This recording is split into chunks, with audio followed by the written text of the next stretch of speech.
welcome back to another episode of Complex Like Wine, the podcast where we talk about complicated things and improve over time, just like wine does. We have Tyler back again. She was in another episode from last season when I first came up to Paso. And so some updates with me and Tyler. She, of course, is the founder of Women Making Waves, and I became a member this year. Yay! Yeah, so it's been great. It's been great to be a member. April, we did the wine tasting tour where you're in the sidecars, which was amazing. And then last night we were here supporting Colleen's event. And so just thank you again for being on the podcast. Oh, I love this. And thank you for having the podcast. And I'm so happy that you've revived the podcast. I think it's really, really important what you're doing. So thank you. No, that means a lot. Thank you. So before we get into it, cheers. Oh, yes. Cheers.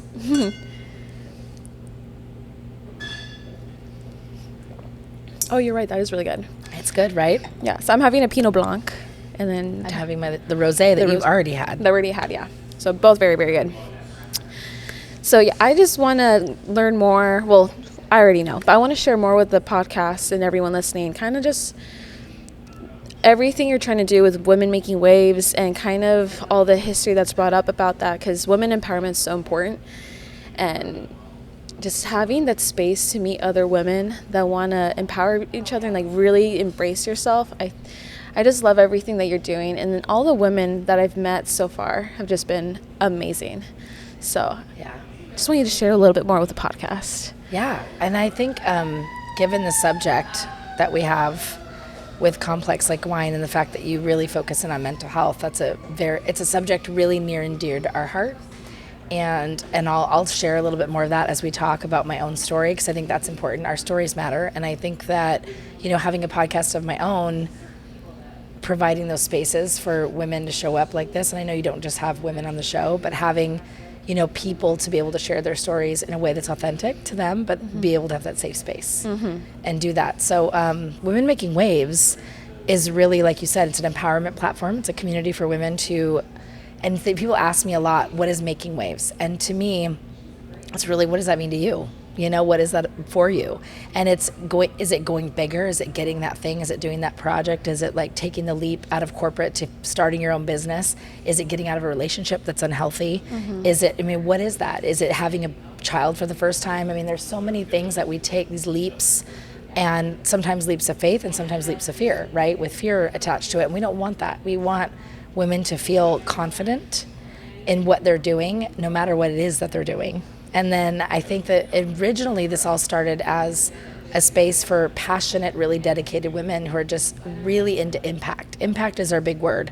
When people ask me, well, how do you differentiate from all these other women's groups? It's like, I don't really know how to answer that, because I'm not trying to just always differentiate. I'm just trying to be me and do me, and then have other women around me like-minded who want to do that too. And just be themselves. Like, show up as you and we'll take care of the rest. And if you is messy, great. If you is perfectly on point today, awesome. Did you get 1% better from yesterday? Amazing. We've had women say things like, I shaved my legs today. Like, yeah, it's been a month and I shaved my legs. And I'm like, that's an accomplishment, yes. Right? So it's just celebrating who we are as women and allowing ourselves to be that without a lot of restriction. And I think that for some people that's really uncomfortable, and a part of what we do with our adventures and our curated events, like you did, the sidecar, is allowing women to connect first to themselves, doing like mindfulness and grounding and different meditative movements and practices, and then to also allow them to see what else is out there in their community or beyond that they didn't realize. Who's out there? Who and what is out there that you need to be discovering and collaborating with or connecting to make big waves, because we are the ripples. And that's really, really what it's about. And I think that it took me a really long time to figure that out too, and I'm still figuring it out. We're still evolving, but that's also okay. It didn't have to be defined right away. So I think that's really what I want to say about it, is people are always like, do I have to be in this category or that category to be in it? And I'm like, this is not a criteria thing. Right. This is more of a you thing. Are you ready to be part of a community? Are you in your point in your life where you want something different? Then yes. Are you open to growth? Are you like willing to try new things? Like, that's really the main thing I can say is for what it is to join.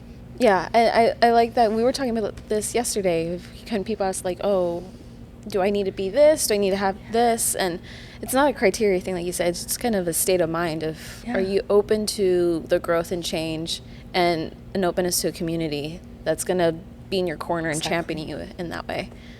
And for real, because I know that that's something that people have come to us and said, you know, this is a space. I've been to a lot of women's retreats or a lot of women's events, and they go like, is this real? They're trying to discern for themselves, is this real? Which I totally understand. Can I trust this? And I'm like, well, you have to decide that. You know what I mean? You have to decide, like you said, where are you? I'm here or I'm not. And I think my biggest thing is show up. It's the hardest thing. It's like going to the gym. It's like, you know, all the things, right? Show up, go to an event. People are like, show up to the thing and it'll be taken care of for you. You'll get to see for yourself. And I think a lot of times people come and they go, wow, I had no idea this was really this supportive, or that women are really see me, or they really care about me and my success, or they really want to see me grow and help me, support me on that journey. Yeah. And the for real thing for that, definitely some kind of background for people listening. I officially joined the group sometime in January. Yeah. Fresh out of the breakup, started a new job, friend breakups, everything happening within a week. So after breakup, I joined the group, and a big intention of me wanting to join the group was I have always had a fear of women, or big groups of women. There's always been like an intimidation for me, just because the women that have been in my life haven't always been the healthiest. So there's always been that kind of fear and hesitation. Are you guys for real? Are you authentic? Can I feel safe with you? But I trust you, and I know what you're about, and what the things you're doing are amazing. So that was part of my intention of, I'm just going to join. I'm not even from the area, but I'm going to do it. And it gives me more of an incentive, and some word I'm looking for, but it gives me more of reason's not the right word, but Motivation. Thank you. It gives me more motivation to go out of my comfort zone and come out here, because I love this area, and this is where hopefully I can end up being. And definitely driving to when we all met up, there's a little bit part of me that was a little nervous. I'm like, okay, I'm gonna meet all these women that I have no idea. Just seeing names on the group chat. But immediately once I saw Myra and all the other women, all of the fears or anxiety totally went away. And I'm so glad that I joined, because just the network you have built is amazing, and everyone is there to support you. Everyone's supporting each other. There's definitely a sisterhood that I can't explain, and it's amazing.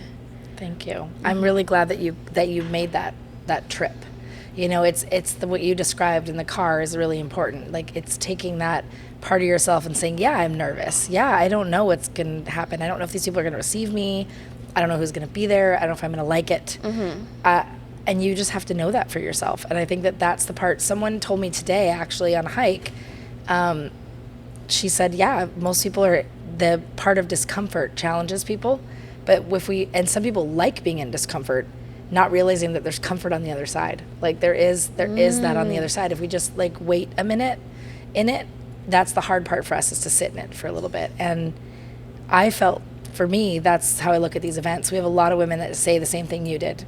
And I've gone to events. I'm walking the talk, because I will go to events myself where I don't know anybody. And I will walk in and go, this is what it feels like. This is what our attendees, our women in our community, our members are feeling. Because I'll walk in too and have some of that. And everyone's like, oh, but you're so confident. Da, da, da. And I'm like, yeah, but I also have pause. I also have that more I don't know people. Are they going to, what's going to go on? I don't know what's happening. Right. And you just get there, but I'm curious enough, and I'm caring enough to go for myself to say, this is important for me just to see. And then I'll know instantly, if this is for me or not. And that was the main thing. But I'm really happy that you did. No, I'm so happy. And what you said earlier, that just showing up, that's the hardest part, just doing that. And then everything else falls into place. And no, it's been great so far. And how much do we apologize? I was thinking that even today. I'm supposed to be somewhere after this, right? And I'm like, how am I feeling today? Having to check in with myself, right? I was kind of a little bit late to the podcast today, and I texted you, and I'm like, I'm a little bit late. But it's I wanted to get out and hike. I wanted to do some self-care. I wanted to go do something, because I really needed it today. And you understood. And that's another part of Women Making Waves that I treasure and value, is that the women that are in this community all get it. We all are like, girl, that's fine. Take your time. Take your minute. Or if you can't make it. But we apologize a lot. I found myself thinking about this today. I was supposed to be somewhere after this. I'm like, do I really want to go? Maybe I don't. And then am I going to call that person and start making all these excuses and apologize why I can't be there? Instead of just saying, no, I can't be there today. And then hoping that person understands and receives it. But it's for me. It's not about that. And I think that's the hardest part to learn. I'm telling you, as a people pleaser all my life, growing up that way and being conditioned to feel that way, it's really hard to do that. It's like, I want to make an excuse. And it's like, I don't really need an excuse. What if just today I'm not feeling it? And so when women come to us and they're like, I'm having a hard, and they start making all the excuses, I can see it in them, and I go, girl, it's okay, relax. You can do you. Like, just do your thing. It's fine. And I find that just that permission, I watch everyone instantly like relax and start to go, wow, like I didn't even have to go through this whole thing, and I can just not show up or show up and I'm still going to be received. Like they still love me. They still want to support me, even if I'm not there at every event or I'm not at everything. Yeah. It's the thing of, we feel we need to justify honoring ourselves. Yeah. Yeah. Yeah. And when you're like, I'm okay just being, I don't have to. And I've heard this a bunch of times from all these amazing talks and things that I've listened to and podcasts, and they're like, no is a complete sentence. Yes. And I would go, what? I'm like, okay, I didn't think of it like that. Because when like you're a kid, like my girls say no all the time to me. They'll be like, no, Mom. And they really don't give me much explanation. They're not like, no, because it's no, I don't want to do that. And you're like, but it's your favorite show, or it's and then I start making excuses for them. And I'm like, wait, they just told me no. Like, they know what they want. They don't want to go to that party, or they don't want to go to that barbecue, or they don't want to go to the beach today, or even go to school some days. I'm not saying I'm taking, for everyone listening, I'm not saying I'm taking people like kids out of school, but do you know what I mean? Yeah. They, and then I know where gently to push them or guide them or give them some of that like support, but also recognizing in them. And I go, what? I want to turn around on me and go, oh, what about you, girl? You got to say also no to things and not have to give an explanation. I've always struggled with saying no, because I'm definitely a people pleaser as well. And I would say that is something I've learned to get comfortable with saying during the pandemic. So probably the past 3 years, I finally am building that confidence. I mean, we just have a recent example for me of like, there was something I could have been like, okay, let me say yes. But I was like, you know what? No, I'm good. And just definitely once you get to a space where you get comfortable being like, no's a complete answer. For me, it feels like a weight off my shoulders, because now I don't have to be trying to come up with excuses or reasoning and justifying. It's just like, take it or leave it. That doesn't make a difference to me type of thing. Yeah. Yeah. That's it. It's just, I don't feel like it. And you might have felt like it before. Like, that's the other part, is I think we forget that we also have the power to change our minds. That's another big one that I'm actually still working on, to be honest. But there's this part, like, I'll do a lot of in the event space, which is what we were in, doing curated events, and you're collaborating a lot with a bunch of different people. And then I'll feel bad. Then that people pleasing part of me comes in again, because I'll feel bad if I'm not feeling something in it, and I might be like, I don't like how this is going, or I don't know if I want to do it this date or this time or year or whatever the subject this is. And oftentimes I've had to learn how to speak up and be like, this is not working for me. Yeah. And that is really hard to do. And I recognize that, because I'm like, oh, but we organized this thing for months and all these people are involved and we have so much, might have money into it. I mean, you don't know, right? We have all these things where it feels like pressure. But in reality, I had a great mentor. She ran another women's platform and then sold it years ago. And it was more professional. It was like for professional contacts and stuff. And she said to me, she goes, you can always say no up to the very bitter end. She goes, I've cut out of collaborations right before the event started. She goes, if you don't feel it, don't do it. I was like, permission. Like, it's that part of us, like, talking to one another and sharing those truths, that then we can give each other permission and be like, oh, and we have to give ourselves permission first. But sometimes you need those reminders from people to say, yeah, I'm supposed to be like, this isn't working. Let's stop. We're done. Yeah. a way where I've kind of been getting to that where you can change your mind and say no is friendships and relationships. Of you can make plans with somebody, or you can even be out with somebody, and then during it realize, you know what, this isn't a good space for me. Or like, I'm not comfortable anymore, and that's okay. You don't need to feel bad and think you have to follow it through. If you're uncomfortable, it's not safe for you. And that's something I wish I knew when I was younger, because I felt like because I had committed, I had to, even though it was at the cost of me. Yes. Yeah. And it's like that's what I mean. You might think of something a week prior and say, I want to go to that event. That sounds really fun. And then when it gets to it, you might have something going on, whether it be mentally, emotionally, physically, you don't want to do it. And why is that wrong?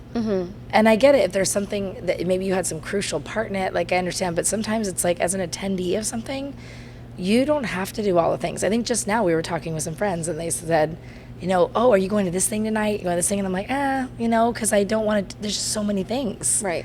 And in COVID, you're right, helped a lot with like that, where do I want to put my energy? Where do I want to pick and choose who I spend time with and what I spend time on? Right.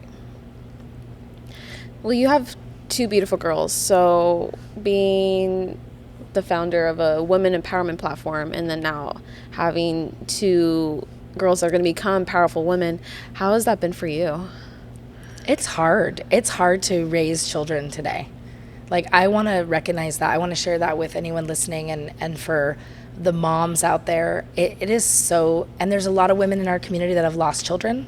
There are we did this thing for Mother's Day recently to honor, as celebrating womanhood, because there are women that can't have children. There are women that can't and want to. There are women that have lost children. There's all kinds of stuff. There are people who lost parents, lost their moms. And so I recognize all of that. So being a mom, I feel very grateful that I have two daughters. I also have a stepdaughter. But it's so hard. It's so hard nowadays to raise kids. It's not as, I wouldn't say simple. When I was a child, there was just less, because there wasn't internet. There wasn't social media, really, until I was a teenager. And so for me, it was like growing up with this more freedom. Like, just to kind of, if your friends couldn't get a hold of you, they couldn't get a hold of you. And it was like you could go out and be present in what you were doing. And it's so hard to be with kids with all the questions and the investigating what they see, what they don't see, what they're consuming, and just what society is pressured on women now to do, like go out and kick ass at your job or career or whatever you're doing, and then be a kick-ass parent at the same time. Be everything to your children. And there's not a lot of family help like there used to be. Yeah. I know people that do have it, but I'm saying in general, our society, it's shifted around where there's not as much family help. Yeah. And there's not that village, like raising your kid. There's not the neighborhood. The whole community vibe is dissipating. And it's dangerous, to be honest with you. In my opinion, it's dangerous that we don't have community. So part of Women Making Waves for me, when you mentioned my daughters, is I'm so grateful that I have all women like you around who are helping me learn about me more and reflecting things to me and sharing your wisdom and your knowledge, and then also helping my daughters. My daughters come to events, they're part of it, and then they get to be around all of you, and they get to learn and meet all of you and know that they're cared for, and they're also supported and lifted up by other women. So you started the conversation, right, where you were like, oh, I don't know about women and trusting women. Like, my daughters will know that that's a powerful thing, to have women as allies in that sense. Yeah, no, every time I see your girls at these events or just even around, it was last night I was reflecting on it of, no, these women, they will know, and they're getting a very healthy example of what it looks like when it's healthy. And so they're going to be able to kind of pinpoint and navigate whether men or women, but people in their lives that are good for them and have their back and corner versus the ones that don't. Yeah. So it's so great that they're getting to see that at such a young age. Thank you. It's true. And that's part of the reason why I said if I'm going to rebuild something, because the backstory of that is I lost everything in 2020 and my whole business. And so if I was going to rebuild, and I had to look within, because I did all the grief. I went through all the stages of grief. I cried, I screamed, I blamed, did all of that for months. And I just was a mess. And then when I started to go back and like reconnect to myself and take a minute, I was like, who are you? What the hell do you want to do with this? Like, what is important to you? And it was women. That's what came up to me. Like, the visualization of it for me was, women need this right now. Women are being like forced to go homeschool their kids when they aren't prepared for it. Women are being kicked out of jobs, or like there was so much going on that I saw women taking the brunt of it. Not saying men didn't either. I'm not discounting that, but I'm saying that I saw it a lot more prevalently for me, from my lens. And I went, we need to do something about this. And so that's really where Women Making Waves came up. It was like, women need this right now. They need to be seen, they need to be heard, and they just need to feel like they're supported. And we deserve that. We deserve that. And my girls deserve that. So for the next gen, everyone deserves that. And speaking of next gen, it's so cool that you have your mentorship program within Women Making Waves, where you're preparing and building the next generation.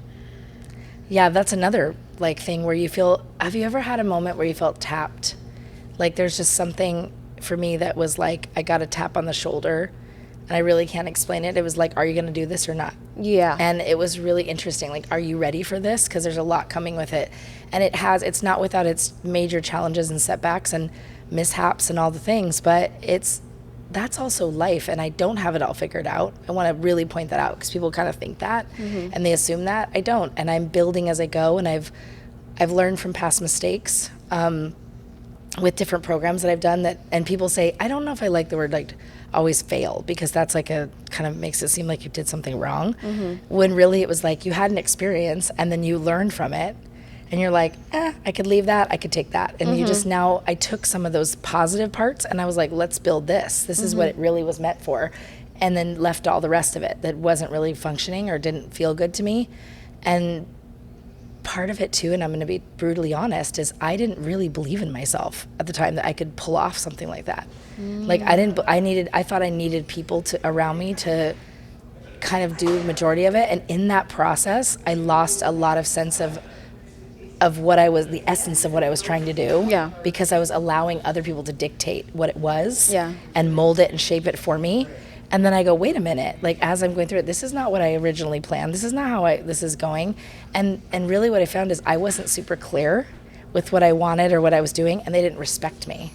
So and it was women. So it was interesting because I've had a lot of negative experience with them. People would be like, how come you have a women's empowerment plan when you have so many negative experiences with women? Because I've had them. Yeah. You know, I've had the backstabbing, I've had the gossiping, the cattiness. I've gone through it all, the stealing, and I've done it. But I'm not saying that's what everyone does, but I've experienced all that.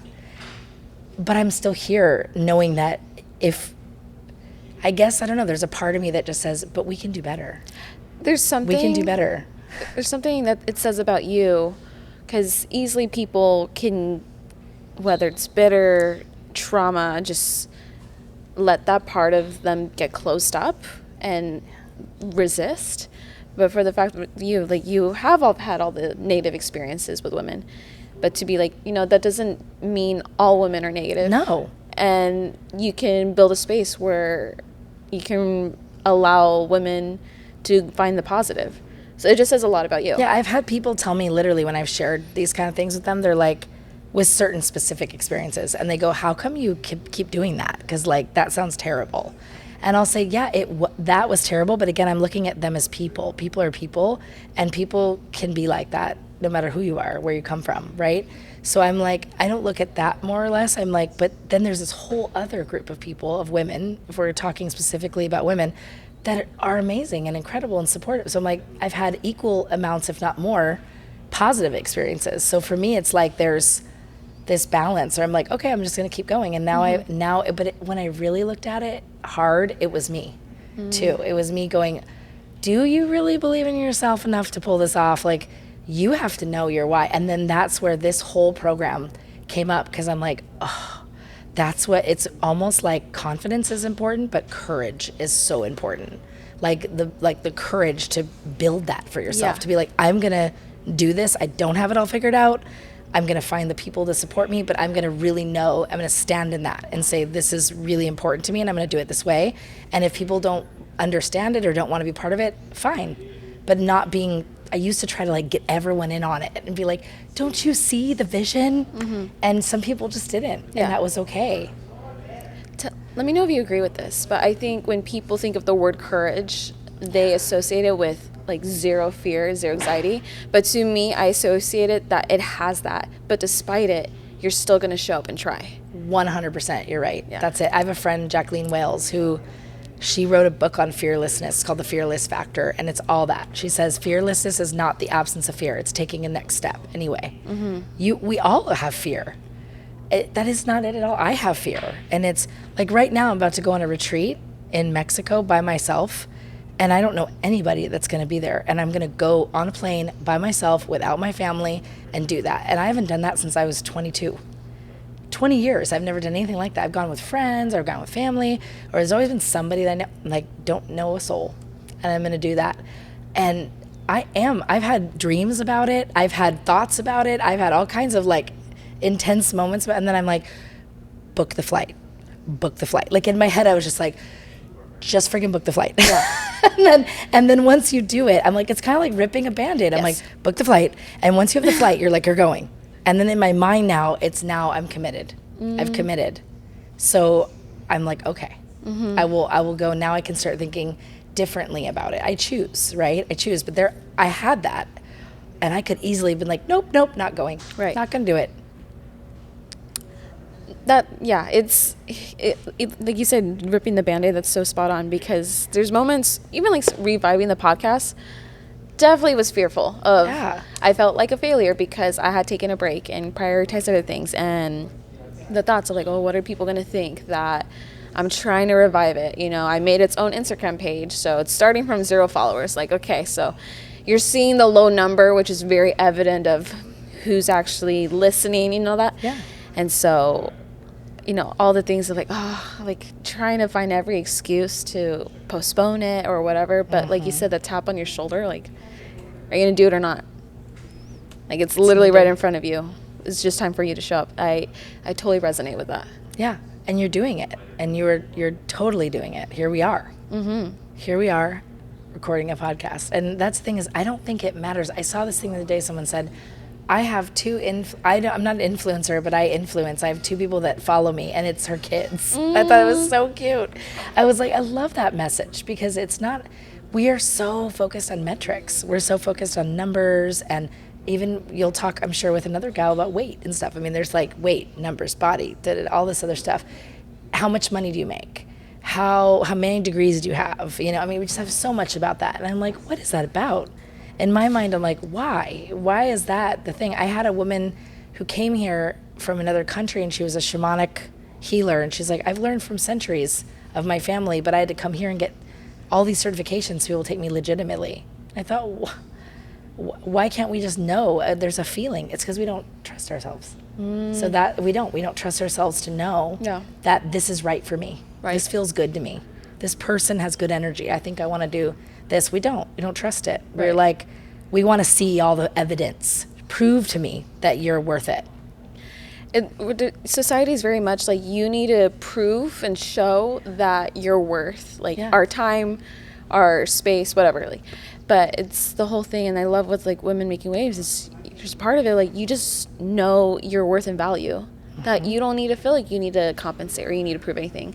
You're just who you are. And then kind of like what Colleen and I said, the people that are meant to be around will gravitate and find you, and everyone else will weed themselves out.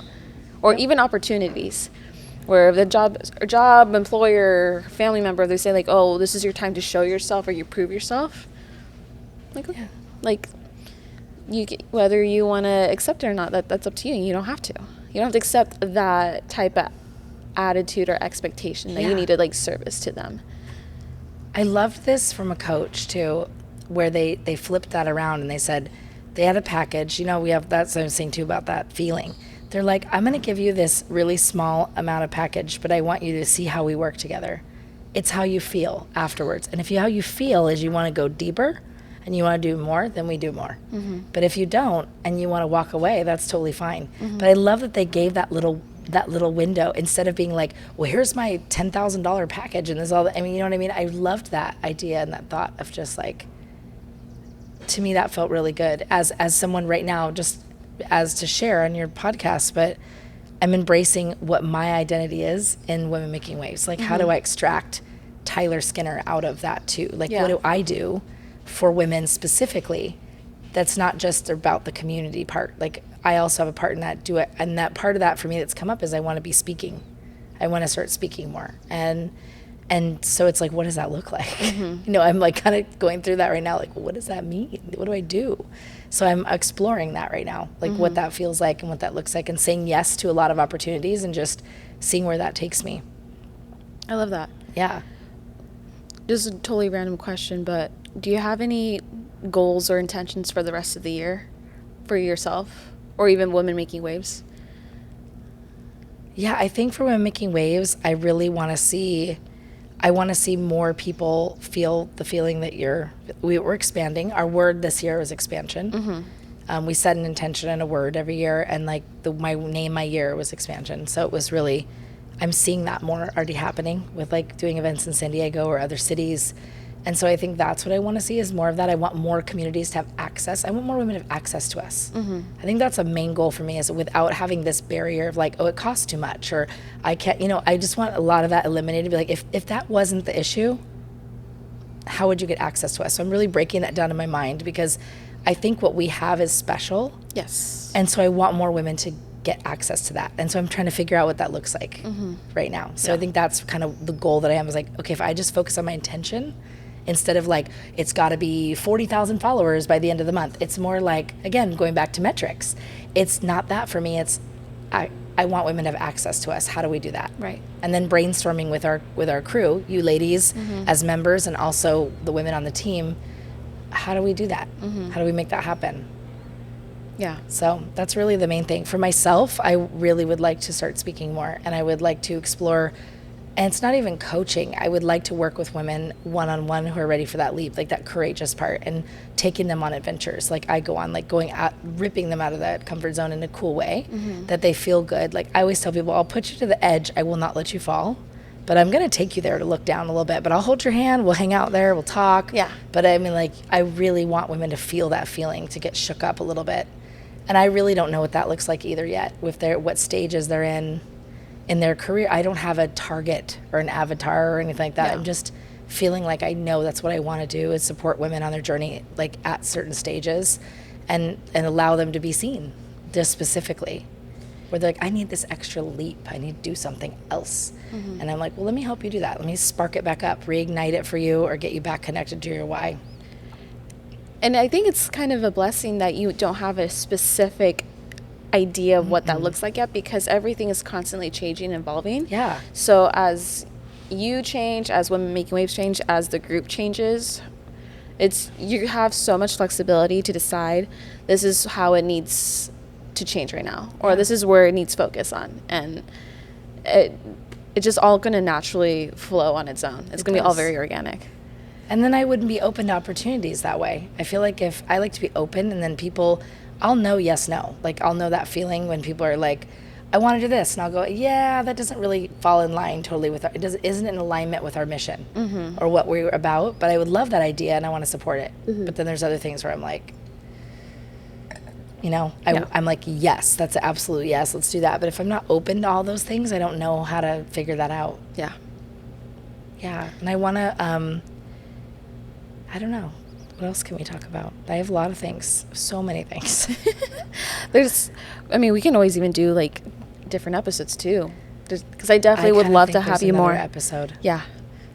Yeah, I do want to be able to support you and talk more about the mental health aspect too, because I think there's a lot there, and there's a lot of that backstory and a lot of those things that allow you to get to this point, and like where that comes from, the origins of that. But that should be another episode. Yeah. Yeah. And then whenever you need a guest on your podcast again, you let me know. I will anytime. You are welcome anytime. Okay. On the podcast. So after this, we're going to schedule up another one then. Yes. Definitely. We're going to do it right now. Yeah. Literally.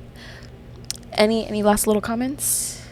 Do you want to share? I just want to tell people to not lose hope or lose faith or lose sight of those things that right now, like, there's a lot going on in the world that seems bleak, in a lot of ways, but it's like people go, how do you stay so positive? I'm like, it's really a choice. It's kind of a daily choice. And by connecting to this thing that I love that I'm doing every day, I get up and I'm like, oh, I get to do this thing today. And what does that look like? And let's go figure it out. And it looks different every single day. And I like that. That's not for everybody, But I really want I want to encourage people to find that thing. Yeah. Like, what is that thing that gets you like, yeah, this is my thing. This is my zone of genius. This is my jam. This is my groove.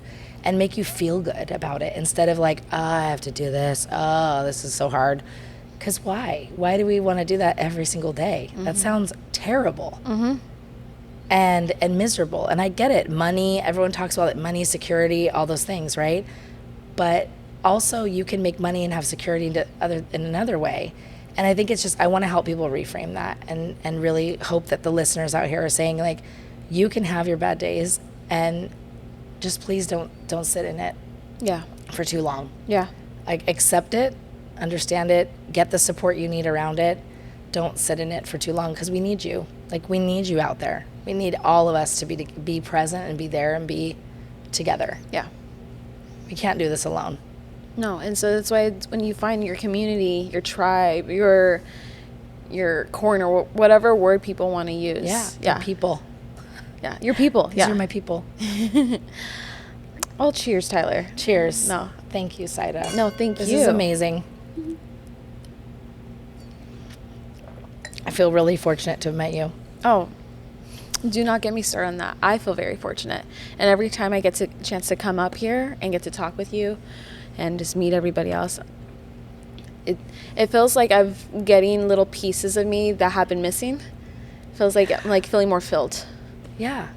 And watching people grow. Like, we can watch all of each other. We get to watch that process happen, because we're all going to remain connected for a very long time. Right. It's cool. Yeah. No. You're doing great things, so As are you. That's why we're here together. That's why we're here. Yeah. Collaborators or whatever. Yeah. Yeah. Well, guys, I think we'll end it here. But again, thank you so much, Tyler. Thank you. No, I really appreciate it. And I hope you guys enjoyed this episode. I'm going to, again, link all of Women Making Waves, all of Tyler's stuff. Anyone in the SLO county, or even not, because I'm not from SLO, but I'm still a member. And you know what? I get to make a weekend trip out of these things. That's right. And we're also coming to their cities, so... They were just in San Diego in end of May, so expansion is definitely the word, because it is expanding. So any women out there, please consider joining, because the women are amazing, and all the curated events, all the community, just the support is outstanding. So I will end it with that, guys. Thanks for tuning in so much. I appreciate all of you, and we'll see you on the next one.